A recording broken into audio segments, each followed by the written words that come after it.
Hello, everybody. Welcome back to the Hearthstone Major at PAX East, presented by One Nation of Gamers. I'm TJ. I'm joined by That's Admirable once again, and man, it's been a fantastic day so far. We've had some upsets with Scrom beating Strifecrow in one of our first matches of the day, and we just saw the craziest game of Hearthstone that I've ever seen in my casting career, with a Reno Hunter taking on a Reno Warrior. So that's admirable. I hope we get to see more games like that throughout the day. And next up, Firebat versus Jflood. Yeah, I mean, Firebat, we saw him compete yesterday. This guy's just had such a great resume over the course of his Hearthstone. One of the most dominant players that's been out there, still showing that he has what it takes to continue winning. This guy's always a threat to win the tournaments. But yeah, I mean, the Hearthstone play we've seen today has just been absolutely insane. That last match, that had to be the craziest thing I have ever seen happen in a 10K tournament like this. I mean, I've been playing cards for 20 years. I have never seen anything quite like that. Such a pleasure to watch. Jolly's going to be moving on. We'll see what he ends up bringing to the table afterwards. But yeah, Jflood, not a player I'm familiar with. Looks like he's kind of bringing a very standard-ish kind of lineup, though. Druid, Warlock, Paladin, and Hunter. And Firebat's got that Freeze Mage, Rogue, Warrior, and Priest. We've yet to see his Priest. His Priest continues to get banned. And all in the matches we've seen on camera from him. Really curious what this build is. And also really curious to hear the thoughts of other people. Banning Priest, that's a class that I personally have never banned. I see this class as the 9th best class in Hearthstone, albeit by not like a huge margin. I do think it is slightly worse than the other options you have available to you. So interested that he's brought it, and then also interested to see that it's being banned. Yeah, and the only thing we know about Jflood, he did 3-0 his first match against Mondo. This is just looking at the brackets, though. I think the forfeited matches were also logged in as 3-0. So not too much to go by here. But his lineup is pretty strong. He's got Hunter, Paladin, and Warlock. If it's a more aggressive Hunter, it could maybe punish Firebat's Rogue a little bit. It's going to be hard to tell. But Hunter's usually there to capitalize on the Zoo Warlocks. It's there to capitalize on the Secret Paladins. It's there to capitalize on the Rogue sometimes. But Firebat really doesn't have too many of those weaknesses. And who knows? Maybe we're going to see another Reno Hunter. I only can hope so. Who knows? After what has been brought these last couple of matches. These guys are getting seated, selecting their decks, and we'll be underway shortly when these two are ready. TJ and I, as much as we love to talk to each other, we want to see these games just as badly as you do. So stick with us. Be a little bit patient while we get this underway. Something that's really been kind of interesting is how many of the pros that we've been seeing bring Rogue. Super JJ had Rogue, Strifecrow had Rogue, and Firebat has Rogue in his lineup. This is a deck that for a long time kind of fell by the wayside. Like in North American Championships, we saw very little Rogue.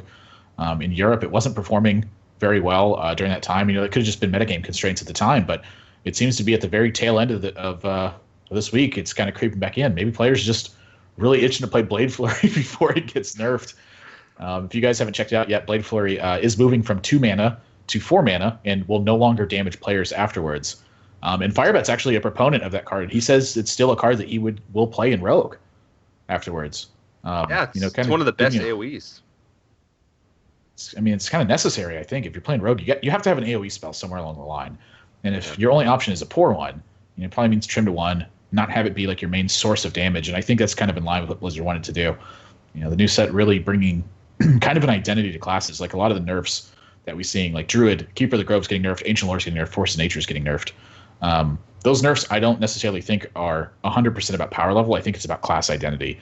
And for rogues, it feels like they want that class identity to be minions that fight for you and will give their life for you as well, with all the death rattle stuff that they're bringing in with it. And that's kind of interesting because they're moving rogue away from that weapon class and from that combo-centric style, and moving it more towards minions that get value out of them.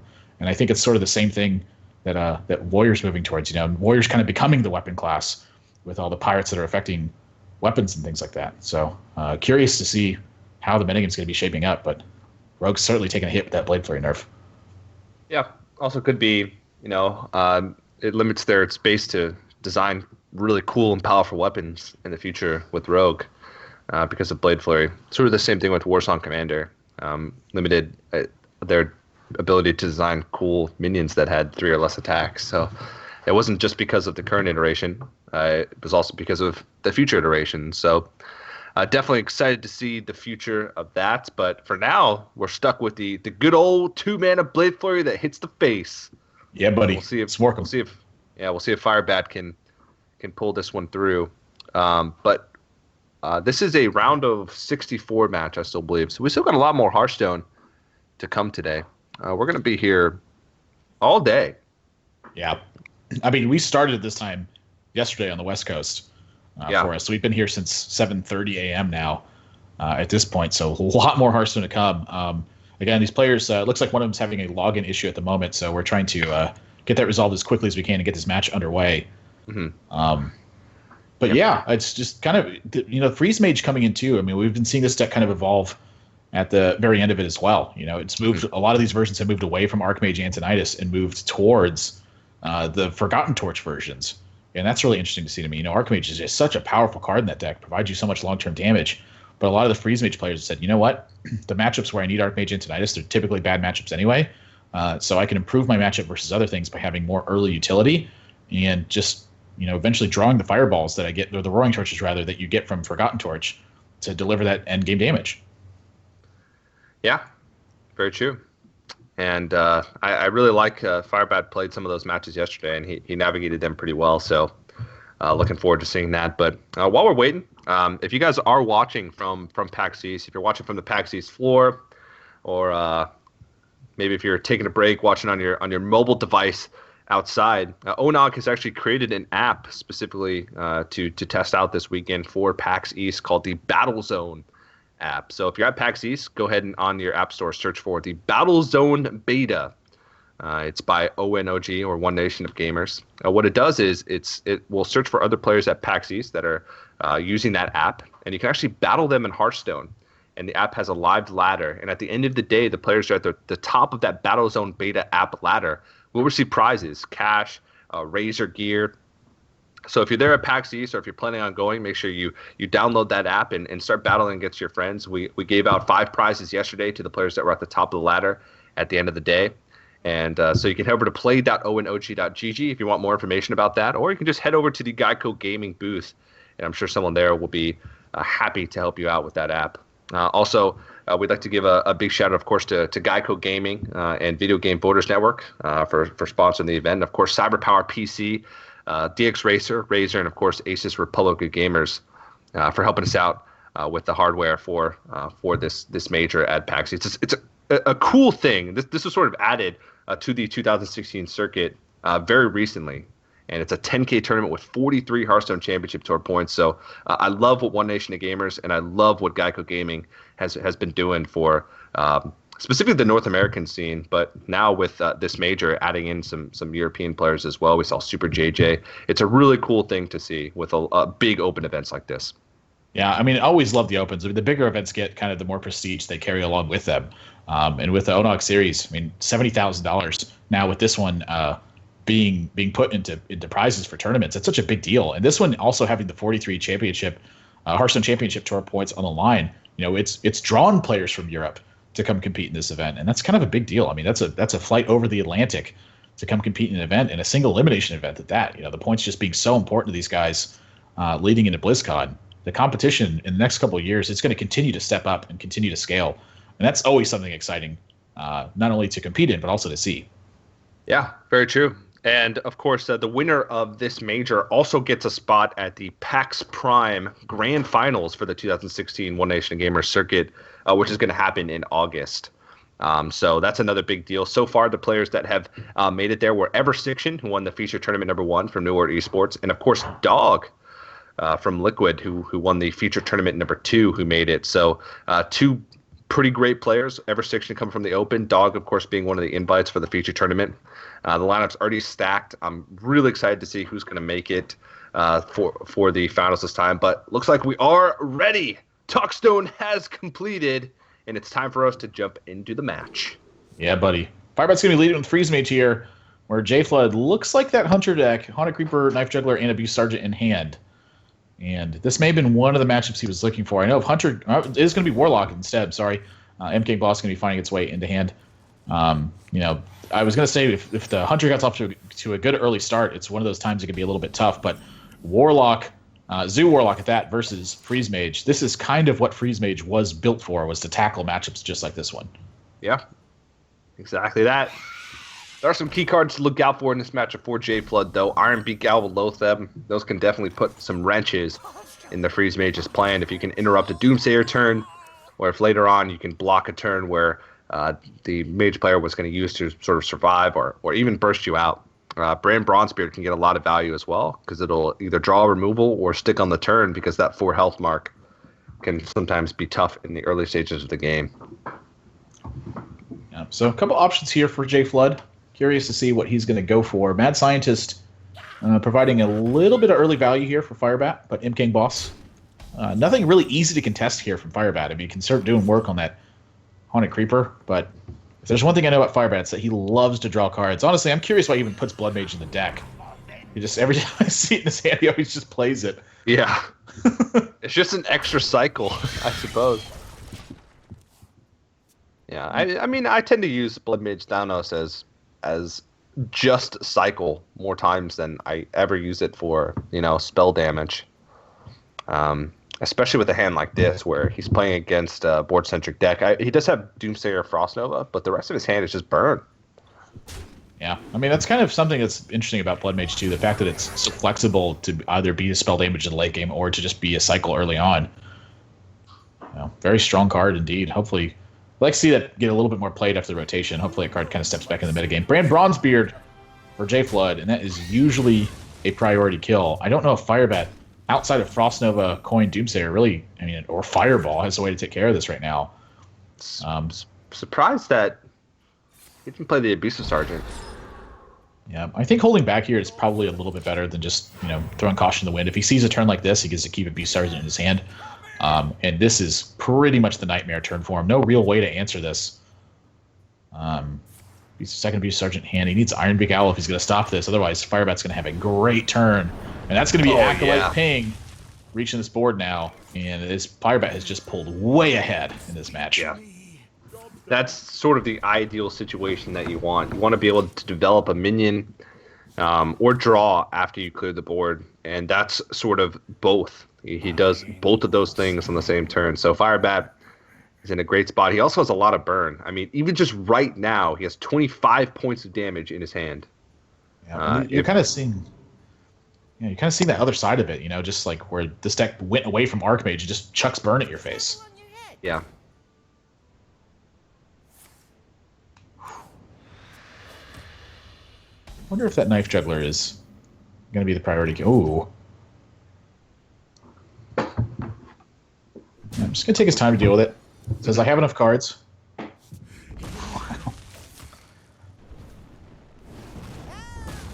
It's a lot of damage. Yeah. And now he's putting that torch in his deck. You see, it's like all damage. Still 25 total damage in his hand right now. Of course, he needs a lot of time to be able to do that since he's only on 7 mana next turn.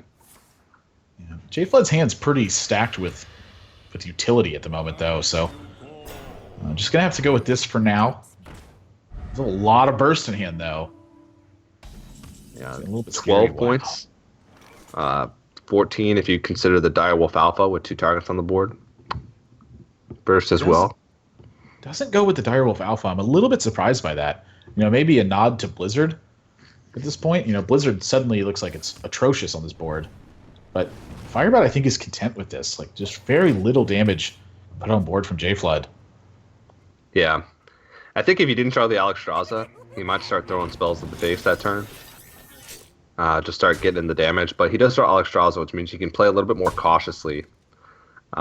He has Alexstrasza on turn 9 to do a little bit more consistent damage, which means he could spend the next couple turns just sort of removing. Yeah, that's going to be a Blizzard. And hopefully these Boombots... Those are low Boombots. Still, though, Firebat's still right on track for a turn 10 kill with Alexstrasza, double Fireball, Frostbolt.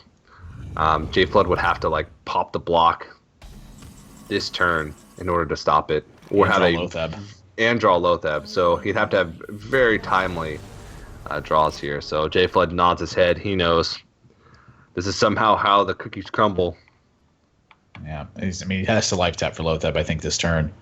Yeah, and then he'd have to play Lotheb, pop the block, and kill the Alexstrasza. Yeah, that's not going to happen this turn. So that's going to wrap things up, unless he draws Keys and Mystic off the top. He's going to go for second Sea Giant. Firebat, 15 points in hand. Very decisive game number 1 for him. Not a surprise. Freeze Mage does a great job at tackling this matchup. And this is exactly why. Yeah.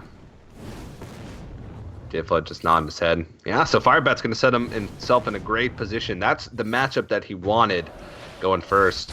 And he gets that Freeze Mage win out of the way, which means he has Rogue still remaining. And I believe it was Warlock, if I remember correctly. No, Warrior, sorry. Warrior for his last deck. Yeah, there we go. So Jflood might have a hard time with some of these decks going up against the Warrior deck. Yeah, kind of looking at Firebat's lineup. Sorry to interrupt you. The Skype delay a little bit. Yeah. Firebat's lineup looks like it's aimed at Secret Paladin and Zoo. I imagine that Priest deck is quite literally built to try to tackle those two matchups. And if that's the case, almost every single lineup he faces is going to have one of those two decks. Mm-hmm. Yeah.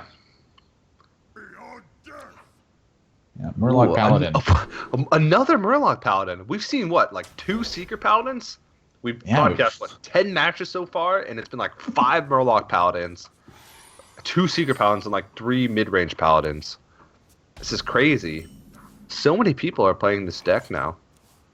Yeah, really interesting to see that everyone's bringing it. I mean, it's very clear that people love this deck. And he's just going to get going. Jflood, Murloc on turn 2 go, and with that Murloc War Leader in hand, let's have some pressure back behind this. Mm-hmm. Firebat going to answer with Unstable Ghoul, and I imagine Jflood's just going to keep going. I mean, play the Murloc War Leader and start swinging. Very low utility in his hand. I'm sorry, very high utility in his hand at the moment. No real other action besides this. Yeah. Firebat just going to continue to play minions that actually trade and live. Yeah, so this matchup is pretty good, just because you have Kazan Mystic. Well, Firebat after got a fade there. Yes, he did. Kazan Mystic is one of the ways you beat Freeze Mage with Murloc Paladin. Freeze Mage for Murloc Paladin is a very, very tough matchup. It's very lopsided in favor of the Freeze Mage. So putting in Kazan Mystic, and Firebat's thinking, wow, I'm very happy that I got that win out of the way. Curious, it looks like he's going to go with Sludge Belcher here instead. Yeah. Firebat uses his coins so aggressively almost every single time I see him, just trying to get the most powerful turn he can. I adopted a lot of my playstyle from just watching Firebat play. Just if your opponent stumbles on one turn, you can take such a big lead. Yeah. This isn't really a stumble from Jflood, I would call it, but not really a great turn. I remember, I think it was you who told me the story of how Firebat was like one of the first players to just go face. It seems like such a simple concept, but he was just one of the first players to sort of develop an aggressive style and not worry about the board too much. He was one of the first players to go with the style of forcing your opponent to have the answers. The situation right here kind of spells it out. And it wasn't really like he went face, like he would just play face decks. It's like every single deck he would play, he would look for opportunities to just start going face. Yeah. It's really unique to watch. So Slam Whirlwind going to be a great turn here for Firebat unless this Aldor Peacekeeper finds way to the board, or second Doomsayer for that matter. One Doomsayer is probably not going to answer this, so Firebat needs an Execute, it looks like, to clean this up. He's going to need more than an Execute, it feels like. Well, if he picked up Execute here, he would have been able to go Slam on the Doomsayer, Whirlwind Execute, yeah, and then just kill the other one with just the damage he left on board. Ooh. This still might be a Whirlwind Battle Rage turn. I don't think it will be at this point. Yeah, man, I'm wrong. This is just what Firebat does. He just casts his cards. It's kind of interesting to watch. Like you see a lot of players play very conservatively. Firebat's always digging for ways to swing the game. Still pick up an Execute here and clear the board. Wow! Rewarded right off the top there, and Firebat's like, all planned, buddy. Did draw 3 cards that turn. Yeah. Oh, goodness. I mean, this is the kind of situation that happens too when he gets rewarded. Is like, now what does Jflood do? Yeah. And he gave up that Consecration, and now he doesn't have the board removal. And making that Patron down to 1 attack is okay, but he's still going to be able to Yeah, Propagate. probably wouldn't a hero power this turn if I was in Jflood's spot. It's just going to open up that patron to continue going, even though it's only on 1 power. Yeah. So I'd like to see him forego that hero power here instead, and Firebat's going to take this opportunity to start tanking up. Just bash and face. Yeah. Land hands should be able to draw him into some good stuff here. Double land hands. Oh man. So this is the Murloc Paladin deck still can win this matchup relatively easily. Murloc Knight is certainly an interesting choice. You know, this was in the early iterations of the build, but players quickly figured out this would sometimes mess up your math on the anything can happen turns. Yeah, it makes it so it's really inconsistent too, because not only do you have to account for the fact that you're going to have a Murloc Knight, you also have to account for the fact that you're going to have, whatever crappy Murloc comes out from the Murloc Knight. Yep. We saw Firebat slow down a little bit last turn by not playing the Dread Corsair, but with all the patrons on board, I think this is like the spot where he's at liberty to slow down and just let his patrons do the work for him and amass a big hand advantage behind so he can always reload. Mm-hmm. Jflood, no equality yet. Second lay on hands coming out. So we'll have quite a few options here, but does need to find an equality to handle this. There we go. Found a couple of them. Found a pair. Yep. Piloted Shudder. Well, what is that position? Far right! Possibly. I guess Firebat's just like, I don't even care. I know he's going to quality this board. I'm just playing Paladin Shredder to have a play after it. Yep. To have something on the board after it. So, quality. Now options are Consecrate instead of the Wild Pyromancer, if he so chooses. This is going to go with Wild Pyromancer anyway. It's going to be Solemn Vigil for free as well, if he wishes. Yeah. And I'm guessing Murloc Knight might be the play here in this spot, unless he just picks up a bunch of Murlocs. Cool, Taskmaster gets dropped. I mean, just Solemn Vigil. Okay. Whew. Just make sure that you evaluate first. He's still got a heal bot too, so it's not even like he's out of heals. He's still got time. He's got time for days. Yeah, I'm curious if he's thinking about Grom right now. Like that could be one of the ways he dies. Like Grom Interage 12, that'd be 18 exactly. So Murloc Knight may be a little bit risky here. I mean, Firebat has strong cards. He's been holding on to stuff for a while now too. I mean, he's played very little from hand since the Grim Patron turn. He's going to take the risk here with the Murloc Knight. So Firebat does have an out to immediately end the game here if there's no charge from Jflood. Oh! That is a huge draw. Wow. Firebat's going to lock up game number 2 here with that Grom. Dug pretty far into the deck with that Battle Rage plus that Acolyte. Oh, goodness, where his draws get this game. Yeah. Wow.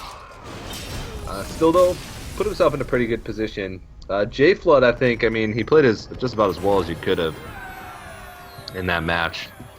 But that last turn went with the Murloc Knight instead of trying to maybe block that damage. You could tell his mind was churning. He was thinking, if he has Grom plus Interrage. And you could see sort of the nod of approval of his thought process the last turn. He's like, yep. He's like, I thought about it and decided to take the risk this turn and got punished for it. But that's Firebat taking a 2-0 lead now. Jflood definitely on the back foot. Got to win 3 in a row if he wants to move on to that round of 32. He's got to get through Rogue, too. I mean, Murloc Paladin can struggle a lot versus Rogue. Not really a ton of ways to force that deck's hand. And at the same time, he does have that Hunter build, which I think is going to match up pretty well versus Rogue. But he's also got Zoo back behind this. So Firebat going to have a little bit of work to do here. But this is a deck that he is very well versed with. He's been playing it for about as long as he's been playing Hearthstone. And so smart and so patient at sometimes, but also knows right when to go for it too. We've seen him make some fantastic plays in the earlier match he played with this deck. Yeah. 2 saps. Not a good hand. No, that one's a little bit rough. Blood Mage, very nice preparation. Happy to see those. Would like to see Violet Teacher, I imagine. Probably going to be one of his best pickup. Meanwhile, Doomsayer, Wild Pyromancer, Old Murkai, True Silver Champion, Murloc War Leader, Solemn Vigil for Jflood. So does have some ways in hand, I think, to pressure the board situation a bit. But see ya, Blood Mage. Just put in a Novice Engineer, man. It draws immediately. That sucker never stays in the hand. Well, now he's got Phantom Knives plus a dagger hit in order to take this out. This does set up for that very nicely. Would not have had access to that spell power had he chosen not to play it last turn. And I imagine this Blood Mage is going to get traded in as well. But Dagger looking pretty appealing here also. So, feels comfortable with his hand at this point. Now he's drawn minions. I think that's Firebat's signal to slow it down a little bit and not focus too much on the card draws. Because he's just going to have stuff to do at this point. Yeah. And Firebat's hand starting to look a lot better now that he's cycled quite a bit. And going to throw down the Sludge Belcher as opposed to the Azure Drake here. Probably trying to save that for to make immediate use out of the spell power. Oh, yeah. But this trade is going to work out quite nicely. For a little punished from this one, but still plenty of responses in Firebat's hand. Oh, that one's looking pretty good. Yeah. This rate, take that out. I'm curious. Value trade. Yeah, I think it's value trade. No, he's just gonna trade with the old guy. Okay. Doesn't want to get punished again because a war leader plus like a weapon would allow him to trade into the Violet Teacher. But now I guess he a little bit punished though. Yeah. Had he chosen to go for prep sap there, or prep eviscerate, and then dagger up and kill both threats, the Violet Teacher would have forced more action from Jflood.